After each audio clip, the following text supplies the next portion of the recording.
Bab 1 Pengaturcaraan bagi mata pelajaran Sains Komputer tingkatan 4. Subtopik 1.5 Amalan terbaik pengaturcaraan boleh dirujuk di buku teks muka surat 111.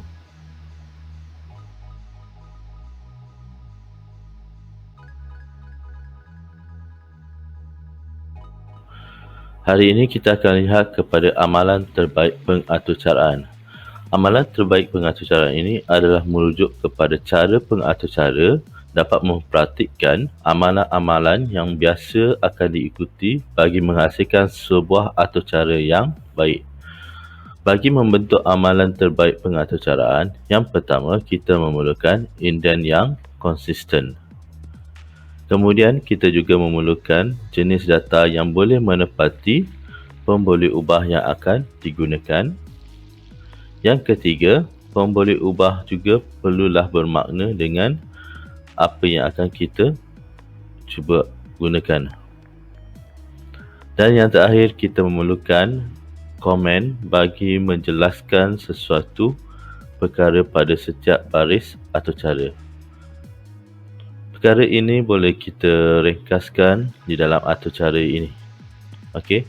Ciri yang pertama adalah indent yang konsisten.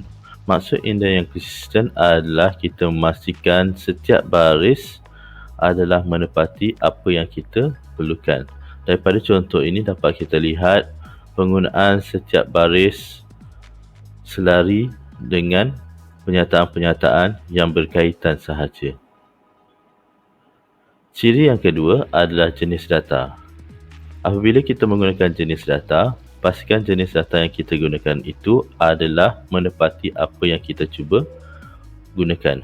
Sebagai contoh, apabila kita ingin menyimpan nilai yang berbentuk nombor bulat, kita akan menggunakan jenis data integer.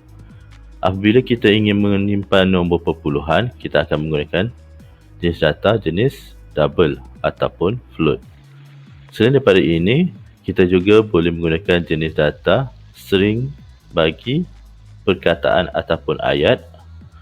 Manakala jenis data char, kita akan menyimpan jenis data berbentuk huruf, simbol dan sebagainya. Okey. Ciri yang ketiga adalah penggunaan pemboleh ubah yang bermakna. Okey, apabila kita menggunakan pemboleh ubah, pastikan ia ada makna dengan nilai yang cuba disimpan. Okey, sebagai contoh ini, okey, nilai 20 ini disimpan dalam pemboleh ubah nombor pertama. 13 sebagai nombor yang kedua. Okey, contoh yang lain, sekiranya kita nak menyimpan nilai nama, jadi kita akan menggunakan mungkin penggunaan pemboleh ubah yang sesuai adalah nama. Okey, selain daripada itu, sekiranya kita nak menyimpan nilai markah, jadi kita akan letak pemboleh ubah markah supaya kita jelas dan kita faham penggunaan pemboleh ubah dengan nilai yang disimpan di dalam pemboleh ubah tersebut. Dan yang terakhir sekali, ciri yang terakhir adalah komen. Yang berwarna hijau ini adalah komen. Okey, penggunaan komen tidak melibatkan aturcara yang kita bina. Ia sebagai catatan yang kita gunakan di dalam aturcara untuk memudahkan pengaturcara mendapat penjelasan pada setiap baris kod-kod arahan yang dibina. Okey, jadi di sini diingatkan semula ada 4 ciri dalam amalan terbaik pengaturcaraan, iaitu yang pertama, indent yang konsisten, yang kedua, jenis data, yang ketiga, pemboleh ubah yang bermakna, dan yang keempat adalah komen. Berikutnya, kita akan lihat kepada subtopik 1.5.1 jenis ralat dalam aturcara dan juga subtopik 1.5.2 pengesanan, pengendapastian dan penterjemahan mesej ralat serta pembaikan ralat. Boleh dirujuk di dalam buku teks muka surat 113 dahulu dan kemudian kita akan terus lihat kepada muka surat 119. Untuk ralat, seperti yang telah kita pelajari sebelum ini dalam algoritma, okey, ralat masih lagi kekal yang sama, iaitu terdiri daripada ralat sintaks, ralat masa larian dan juga ralat logik. Ralat di dalam atur cara, sama saja. Pertama kita akan lihat kepada ralat sintaks. Ralat sintaks merujuk kepada ralat yang berlaku akibat perkara yang berikut. Yang pertama dari segi kesalahan tata bahasa, sama ada dalam bentuk ejaan ataupun tata tanda. Kemudian boleh juga kita kategorikan ralat sintaks ini penggunaan objek atau aksara yang tidak dikenali. Ini akan kita cuba lihat nanti dalam contoh yang berikutnya. Ralat yang kedua adalah ralat masa larian. Ralat masa larian ini ditemui ketika atur cara yang sedang berjalan terganggu akibat beberapa faktor. Ralat ini berlaku sekiranya pengatur cara cuba untuk melaksanakan operasi aritmetik ataupun matematik yang mustahil. Contoh bagi ralat masa larian adalah contohnya pengiraan data bukan berangka, iaitu berbentuk numerical. Nanti kita akan lihat pembahagian dengan digit kosong, mencari punca kuasa 2 bagi nombor yang negatif. Kemudian ralat logik, ralat yang berlaku apabila atur cara tidak berfungsi seperti yang pengatur cara inginkan. Ralat logik tidak dapat dikesan atau jarang dikesan oleh compiler ataupun pengkompil. Pengatur cara sahaja yang boleh mengesan ralat logik melalui output yang dihasilkan. Jadi situasi di sini kita sebagai pengatur cara perlu melihat semula pada atur cara yang berdasarkan kepada ralat tersebut. Sekiranya output yang dihasilkan tidak menepati apa yang diinginkan, pengatur cara perlu memeriksa semua aspek output projek tersebut seperti pengiraan, teks dan juga penjarakan. Jadi di sini pengatur cara akan melihat semua ralat-ralat ini sekiranya terdapat berlaku kesilapan pada pembangunan atur cara. Selepas ini kita akan lihat bagaimana ralat-ralat ini boleh berlaku di dalam sesebuah atur cara yang dibina. Jadi kita akan lihat dulu pada ralat sintaks. Diberi contoh dekat sini, terdapatnya satu atur cara yang mengandungi ralat sintaks. Bila atur cara ini dijalankan, satu paparan error akan dihasilkan oleh komputer yang akan menunjukkan terdapatnya syntax error ataupun ralat sintaks pada atur cara tersebut.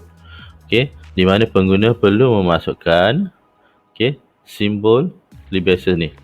Satu tanda tanda telah hilang. Jadi tanda tanda yang ada hanya untuk menutup satu tanda tanda sahaja, iaitu pada public class Hello Malaysia. Kita tengok kat sini. Ada pembuka dan juga penutup. Tapi di sini ada pembuka tetapi tiada penutup dia. Jadi apa yang boleh kita buat adalah kita betulkan semula atur cara ini dengan menambah tanda tanda tersebut. Jadi apabila kita run semula atur cara ini akan bebas daripada ralat. Kita tengok pada ralat yang seterusnya. Masih lagi pada ralat sintaks. Kita tengok pada atur cara di atas. Apabila dirunkan, terdapat keluar error dekat sini. Iaitu dia menunjukkan terdapat masalah tinggi cannot be resolved to a variable. Kemudian ada lagi tinggi cannot be resolved to a variable. Kenapa dia keluar dua kali? Yang pertama, ada tinggi dekat sini. Dia tak boleh nak resolve kepada pemboleh ubahnya. Kemudian kita ada tinggi yang kedua ni. Jadi sebab tu dia ada dua error kat sini. Apa yang berlaku? Pemboleh ubah tinggi tidak dinyatakan bersama jenis datanya. Kita tidak meletakkan jenis data. Sepatutnya pemboleh ubah tinggi diisiakan sebagai kita letakkan jenis data, kemudian diikuti dengan pemboleh ubah. Jadi dekat sini maksudnya adalah apabila kita nak masukkan nilai 4, kita perlu letakkan int tinggi. Jadi kita akan selesaikan masalah tersebut. Kita akan letak int tinggi bagi menyelesaikan ralat tersebut. Apabila kita dah letak ni, barulah atur cara ini menjadi atur cara yang lengkap, bebas daripada ralat. Untuk jenis ralat yang kedua, kita akan lihat kepada jenis ralat masa larian. Dibina satu atur cara di sini, terdapatnya satu ralat. Okey, apabila dia run, terdapatnya ralat masa larian. Okey, apabila komputer menunjukkan di mana X ini cannot be resolved to a variable. Okey, kita fahami mesej tersebut. Okey, apa yang kita faham adalah secara tidak sengaja pengatur cara telah mengumpulkan pemboleh ubah tinggi dengan nilai char X. Okey, ini jenis data X. Okey, sebenarnya X ini adalah jenis data char. Okey, sebab apa? Kita dah letak kat sini jenis data integer. Okey, jadi kat sini sama kita perlu letakkan nilai berbentuk integer. Jadi dekat situlah komputer boleh melihat kesilapan pada atur cara tersebut. Kita tengok pada ralat yang kedua. Seterusnya, ralat masa larian ini, okay, diberi atur cara kat sini, masih lagi dari sudut atur cara tiada masalah. Okey, tetapi ada keluar paparan mesej dekat situ, iaitu paparan mesej berbentuk ralat masa larian. Okey, kita fahami mesej ralat tersebut. Okey, didapati pembahagian 3 nombor tersebut adalah dengan digit kosong, nilai kosong. Okey, ia merupakan salah satu faktor kepada berlakunya ralat masa larian. Okey, pembahagian kepada kosong adalah tidak boleh. Okey, sebab hasilnya akan menjadi kosong nanti. Jadi komputer telah menunjukkan terdapatnya ralat masa larian kat sini. Jadi kita perlu ubah kat sini. Apabila kita lihat atur cara ni, dia cuba membuat purata. Jadi sini kita boleh ubah kepada nilai 3. Okey, ralat yang ketiga, ralat yang terakhir adalah ralat logik. Okey, macam mana pengesanan ralat logik? Okey, seperti yang diterangkan sebelum ini, ralat logik tidak akan dipaparkan oleh komputer, tetapi pengatur cara perlu melihat semula kepada atur cara untuk melihat hasil logiknya, terutama apabila pengatur cara melihat hasil yang diterima itu adalah tidak menepati seperti yang dikehendaki. Okey, ditunjuk dekat sini. Okey, pengiraan hasil tolak dua nombor. Hasil data output yang salah diperolehi salah. Okey, kita lihat sepatutnya 20 tolak 13, kita perlu mendapat nilai 7. Hasil ni akan mendapat nilai 7. Tetapi apa yang berlaku adalah kita mendapat nilai 33.0. Okey, jadi kat sini ada berlaku, sepatutnya menolak. Jadi kat sini kita dapat lihat ralat logiknya adalah berlakunya simbol penambahan kat sini. Sepatutnya kita letakkan simbol penolakan, barulah kita dapat nilai 7. Okey, pengkompil tidak dapat mengesan ralat tersebut. Pengatur cara perlu memastikan atur cara yang telah ditulis. Okey,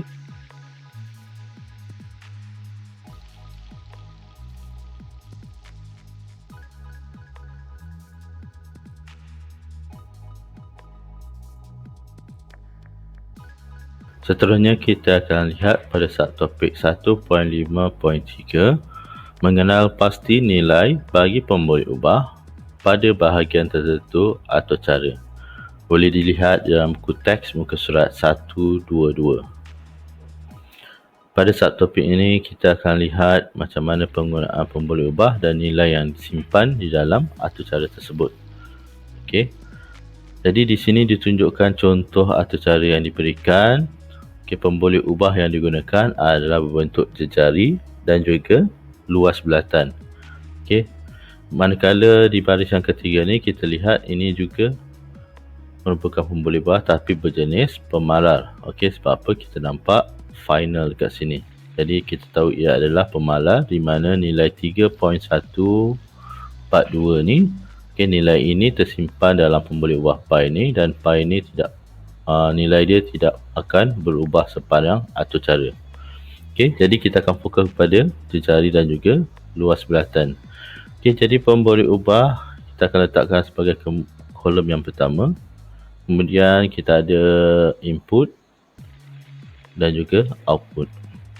Okey, kemudian baris yang pertama kita tengok apakah item pemboleh ubah yang digunakan. Jadi seperti yang kita lihat tadi, kita ada penggunaan jejari dan juga luas bulatan. Okey, kemudian pada baris yang seterusnya kita akan masukkan pula apakah nilai yang tersimpan dalam pemboleh ubah tersebut. Jadi pemboleh ubah tersimpan dalam jari adalah nilai 5. Okey, manakala nilai yang tersimpan dalam pemboleh ubah luas belatan adalah 78.55. Macam mana kita dapat 78.55? Apabila operasi darab ini dilaksanakan, hasilnya akan disimpan dalam pemboleh ubah luas belatan, iaitu 3.142 didarab dengan 5 didarab lagi dengan 5, maka hasilnya mendapat 78.55. Jadi dia akan memaparkan output luas belatan ini. 78.55. Kita tengok contoh yang berikutnya. Macam mana sekiranya melibatkan lebih banyak pemboleh ubah. Diberi contoh dekat sini, atau cara dibangunkan. Terdapat pemboleh ubah yang kita gunakan sebagai input, iaitu bilangan tiket dan juga harga tiket. Jadi kita letak kat sini bilangan tiket dan juga harga tiket. Kemudian kita juga ada jumlah harga. Jumlah harga ni kita tak letak sebagai input. Sebab apa? Apabila kita tengok atur cara ni, jumlah harga ni adalah sebagai output. Jadi kita letak pada kolom output. Jadi kemudian kita akan tengok pada baris untuk nilai dia. Untuk bilangan tiket, dia akan menyimpan nilai 3. Manakala bagi harga tiket, dia akan menyimpan nilai 45.00. Kenapa 00? Sebab menggunakan jenis data double.